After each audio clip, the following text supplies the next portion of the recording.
Inter computer education की इस class में आपका स्वागत है। आज की इस क्लास में हम CSS के डिव और पैडिंग टॉपिक के बारे में बात करने वाले हैं। आपको बता दें, अगर आप CSS के बारे में नहीं जानते हैं तो आप प्ले लिस्ट में जाकर पिछले वीडियो देख सकते हैं और CSS के बारे में सीख सकते हैं। यहाँ पर आज हम डिव और पैडिंग के बारे में बात करने वाले हैं कि क्या होते हैं। आपको बता दें, यहाँ पर डिव देख सकते हैं आप और यहाँ आ गया है पैडिंग। पहले इनकी हम डेफिनेशन समझते हैं। यहाँ पर आप देखेंगे लिखा हुआ है डिव एक एलिमेंट को क्रिएट करता है और उस बनाए हुए एलिमेंट में हम किसी भी मैटर को लिख सकते हैं लेकिन स्पेसिंग नहीं कर सकते हैं। आपको बता दें, अगर एलिमेंट को हम सिंपल लैंग्वेज में कहें तो एक बॉक्स होता है जिसके अंदर हम लिखते हैं, उसे हम एलिमेंट कहते हैं। लेकिन आप जब क्या करते हैं, किसी एलिमेंट के अंदर लिखते हैं, उसके अंदर हम स्पेसिंग नहीं कर सकते हैं। इसको मैं अभी आगे प्रैक्टिकल करके भी दिखा दूंगा। यहाँ पर देखेंगे आप पैडिंग लिखा हुआ है। पैडिंग का क्या मीन्स है?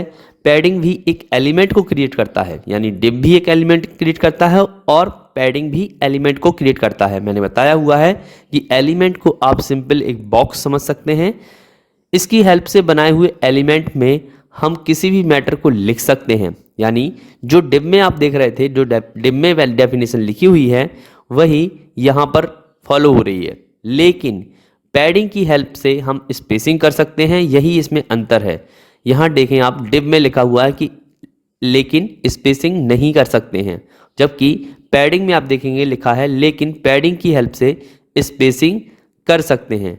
पैडिंग से आप मैटर को आप लेफ्ट, राइट, टॉप, बॉटम में सेट कर सकते हैं। तो आपको बता दें कि आप पैडिंग में और डिव में दोनों में सेम टू सेम काम होता है। दोनों से एलिमेंट क्रिएट कर सकते हैं, लेकिन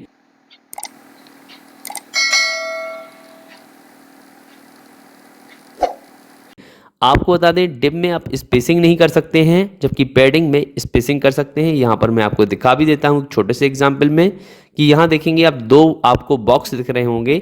इन्हीं बॉक्स को हम एलिमेंट कहते हैं और ये हमारे ब्राउजर में शो होते हैं जब हम कोडिंग करते हैं। यहाँ आप देख सकते हैं कि लिखा हुआ है इंटर कंप्यूटर। सेकंड जो बॉक्स है उसमें भी इंटर कंप्यूटर लिखा हुआ है, लेकिन अगर आप ध्यान से देखेंगे तो यहाँ पर इंटर कंप्यूटर बिल्कुल स्टार्ट में लिखा हुआ है टॉप पर, जबकि यहाँ सेकंड बॉक्स में आप पैडिंग के नीचे बॉक्स है जो है, पैडिंग के नीचे जो एलिमेंट है उसमें आप देखेंगे कि यहाँ पर बॉर्डर पे कलर भी आ रहा है, प्लस इसमें क्या हो रहा है कि स्पेसिंग है, दूरी है। तो आप इस तरह का पैडिंग के हिसाब से वर्किंग कर सकते हैं। इसको मैं आपको अब ब्राउज़र में भी ले चलता हूं, जिसमें उसमें भी आपको एक्सप्लेन कर देता हूं। यहां आप देख सकते हैं कि मैंने दो अलग अलग एग्जाम्पल ओपन कर रखे हैं। ब्राउज़र पे आप देखें दोनों का रिजल्ट आ रहा है और दोनों में ही अगर आप ध्यान से देखेंगे तो एलिमेंट है। मैंने एलिमेंट को सिंपल लैंग्वेज में बताया हुआ है कि इसे आप सिंपल लैंग्वेज में समझने के लिए इसे बॉक्स बोल सकते हैं, लेकिन इसे टेक्निकल भाषा में एलिमेंट ही बोला जाता है।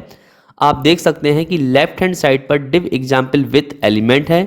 यहाँ पर आप अगर ध्यान देंगे आप, इस बॉक्स में कोई भी स्पेसिंग नहीं है और ये यहाँ पे आप देखेंगे व्हाट नॉट स्पेसिंग, यानी यहाँ पर जो डिव लिखा हुआ है एलिमेंट के बिल्कुल स्टार्ट में लिखा हुआ है। जबकि आप पैडिंग में देखें, राइट हैंड साइड जो पैडिंग बॉक्स बना हुआ है, इसमें अगर आप देखेंगे DCA, PGDCA, notepad, Microsoft word, ये जो है एलिमेंट, इसमें आप देखेंगे काफ़ी डिस्टेंस है।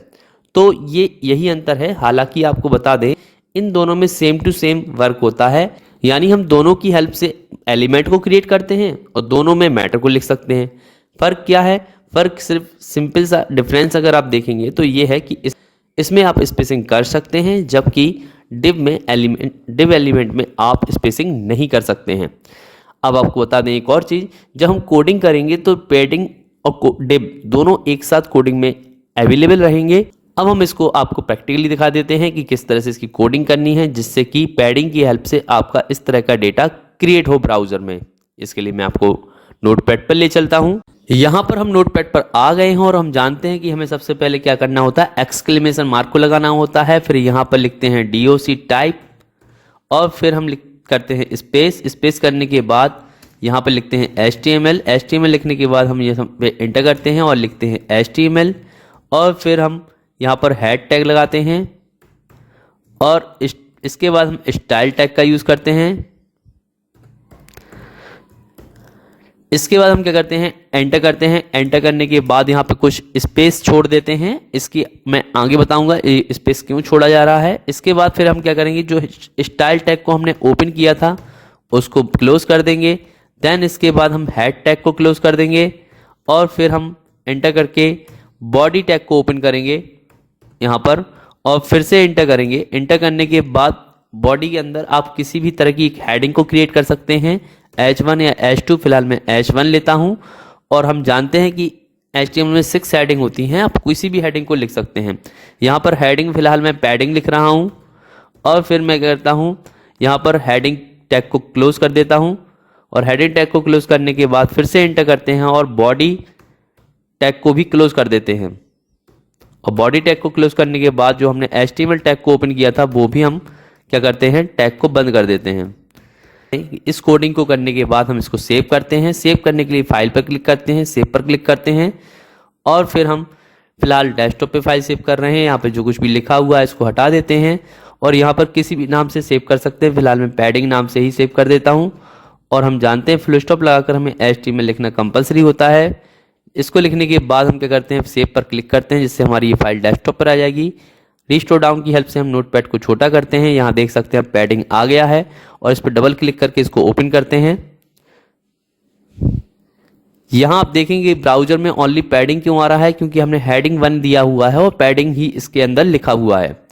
अगर आप चाहते हैं कि आपको डिप लाना है इसके अंदर तो हम क्या कर सकते हैं, हेडिंग 1 जो टैग बंद है यानी जो मैंने हेडिंग टैग को क्लोज कर रखा है उसके पीछे एंटर करके यहाँ पर डिप लिखते हैं और फिर इसके अंदर हम किसी भी मैटर को लिख सकते हैं। फिलहाल मैं माइक्रोसॉफ्ट वर्ड और माइक्रोसॉफ्ट एक्सेल लिख देता हूं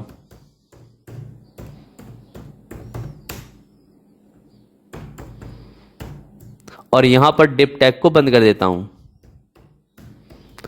और अब नोटपैड पे रहते हुए कंट्रोल S दबाते हैं और ब्राउजर में जाकर हम रीलोड दिस पेज पे क्लिक करते हैं तो आप देखेंगे कि यहाँ पर नीचे मैटर आ चुका है लेकिन अभी भी हमारा एलिमेंट नहीं क्रिएट हुआ है।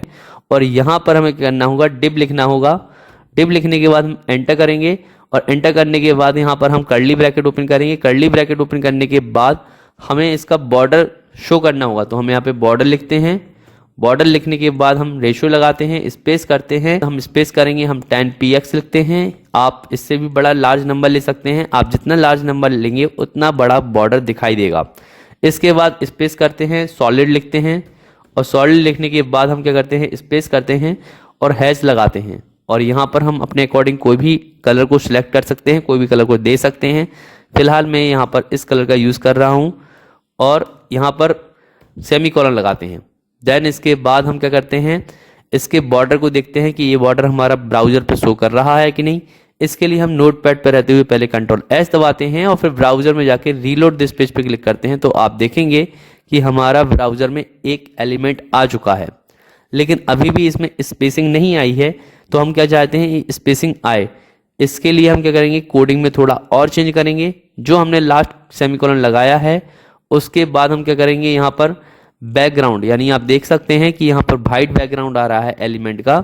अगर आप किसी बैकग्राउंड को इसके अंदर फिल करना चाहते हैं तो भी ऐसा कर सकते हैं।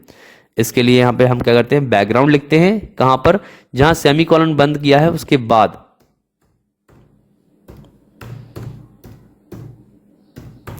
बैकग्राउंड को लिखने के बाद हम डैश लगाते हैं और कलर लिखते हैं और फिर हम क्या करते हैं, रेशियो लगाते हैं और यहाँ पर जो भी कलर आप देना चाहें स्पेस करके दे सकते हैं। फिलहाल मैं लाइट ब्लू देता हूं और फिर मैं इसके बाद सेमीकोलन लगाता हूं, फिर कंट्रोल S दबाता हूं। नोटपैड पे रहते हुए ब्राउजर में क्लिक करता हूं तो आप देखेंगे कि यहाँ पर कलर भी शो होने लगा है लेकिन अभी भी कहा जाए तो स्पेसिंग नहीं आई है। अब इसमें हम क्या करेंगे, यहाँ से हमारा पैडिंग स्टार्ट होगा तो जो ये पैडिंग स्टार्ट होगा ये क्या करेगा, इसको स्पेसिंग देने का काम करेगा। यानी जो लाइट ब्लू और सेमीकोलन लगाया है हमने, इसके पीछे हम क्लिक करके एंटर करेंगे और यहाँ पर लिखेंगे पैडिंग। पैडिंग लिखने के बाद स्पेस।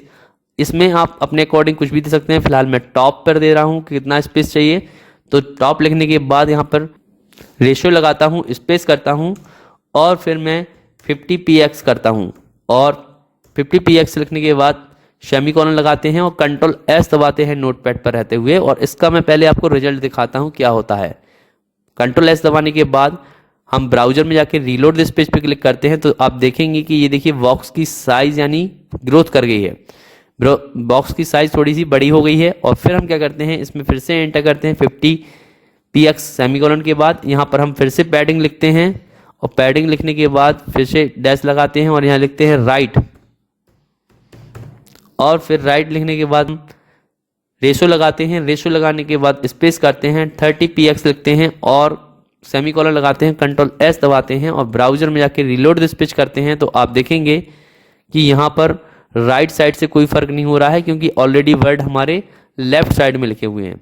इसके बाद हम एंटर करेंगे, फिर से हम क्या करते हैं पैडिंग लिखते हैं और पैडिंग लिखने के बाद पैडिंग को लिखने के बाद डैश लगाते हैं और यहाँ लिखते हैं बॉटम।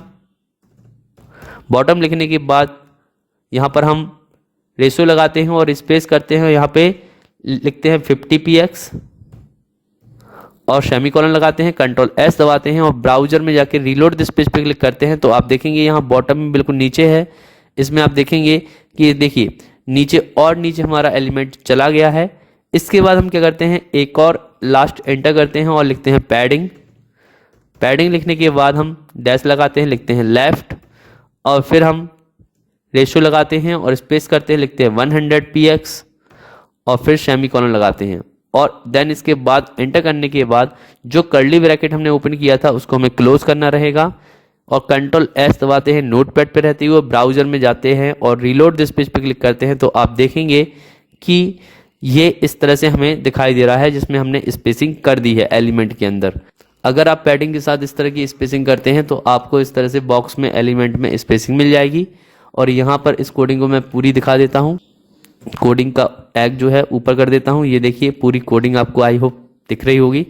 यहाँ पर आप देख सकते हैं कि मैंने आपको पैडिंग का टॉप राइट बॉटम लेफ्ट एक बार में सभी स्टेप को बताने की कोशिश की है। ऐसा नहीं है, आप अगर किसी एक का यूज़ करना चाहें तो भी ऐसा कर सकते हैं। इसके साथ साथ अगर आप देखेंगे मैंने स्टार्ट में आपको बताया था कि पैडिंग के साथ आप डिप का भी यूज कर सकते हैं। तो आप देखें यहाँ पर कि मैंने डिप लिख रखा है और इसके अंदर कर्ली ब्रैकेट के अंदर पैडिंग का यूज़ किया है। अगर आप यहाँ पर डिप नहीं लिखते हैं, इनकेस मैं आपको डिप हटा के दिखा देता हूँ। ये देखिए मैंने डिप हटा दिया है और नोटपैड पे रहते हुए कंट्रोल एस दबाता हूँ और ब्राउजर में जाके रीलोड दिस पेज पे क्लिक करता हूँ तो आप देखेंगे कि ये जो ब्राउजर में हमारा रिजल्ट आ रहा है ये नहीं आएगा। इसीलिए यहाँ पर डिप लिखना कंपलसरी है। और मैंने आपको बताया भी था स्टार्ट में कि डिप और पैडिंग एक साथ एक ही कोडिंग के अंदर हमें यूज करना रहता है। और डिप लिखने के बाद हम कंट्रोल एस दबाएंगे नोटपैड पर रहते हुए और ब्राउजर में जाके रीलोड दिस पेज करेंगे तो आप देखेंगे कि यहाँ पर इस तरह से हमारा रिजल्ट शो हो रहा है। तो इस तरह से आप क्या कर सकते हैं कि कोडिंग को आप करके एलिमेंट को क्रिएट कर सकते हैं। आप अपने अकॉर्डिंग बॉर्डर को या अंदर के कलर को या बॉटम लेफ्ट राइट को अपने अकॉर्डिंग सेट कर सकते हैं।